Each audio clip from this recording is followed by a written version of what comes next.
J'ai connu Yacine à la mosquée de Pontarlier, quand il était sur Pontarlier, et puis il est parti il y a une dizaine d'années. Et là, on n'a plus de nouvelles jusqu'à cette macabre information de vendredi après-midi. Pour moi, il était un gentil garçon, un peu isolé, bien sûr, mais c'était un gentil garçon souriant. C'était pas quelqu'un d'avenant, mais voilà, c'est ce que je pourrais dire, c'est quelqu'un de solitaire quand même. Alors, le milieu familial était très bon, parce que c'était une bonne famille. Moi, je pense qu'il a reçu une bonne éducation. Les parents, c'est des gens très bien. Ils vivaient dans un beau pavillon, donc les parents, comme tous les parents, qui veulent une bonne éducation à leurs enfants. Moi, je pense au niveau familial, il n'y avait rien à dire.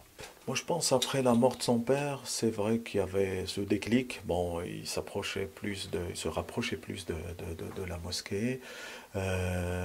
Après, c'est sûr que c'était pas un meneur d'hommes parce que il était tout le temps silencieux. Un meneur d'hommes, bon, il a ses qualités, hein, c'est autre chose. Mais après, bon, je pense qu'il a développé peut-être sa personnalité quand il est parti sur Besançon, en tout cas sur Pontarlier. Il n'y avait pas un grand souci avec Yacine.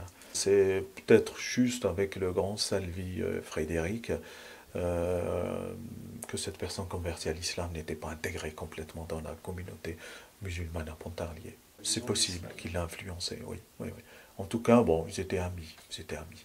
Je pense qu'ils ont développé certaines idées de leur interprétation de la religion à leur manière. Mais écoutez, moi j'étais sous le choc, hein, j'étais abasourdi par la nouvelle. Mais en même temps, j'ai creusé dans mes souvenirs en disant que je pense que ça devait arriver en fait. Ça devrait arriver vu le potentiel, je dirais, de ses idées et de son isolement en fait, hein. On s'est dit, un jour ou l'autre, il va faire une bêtise. Et puis voilà, la bêtise est là.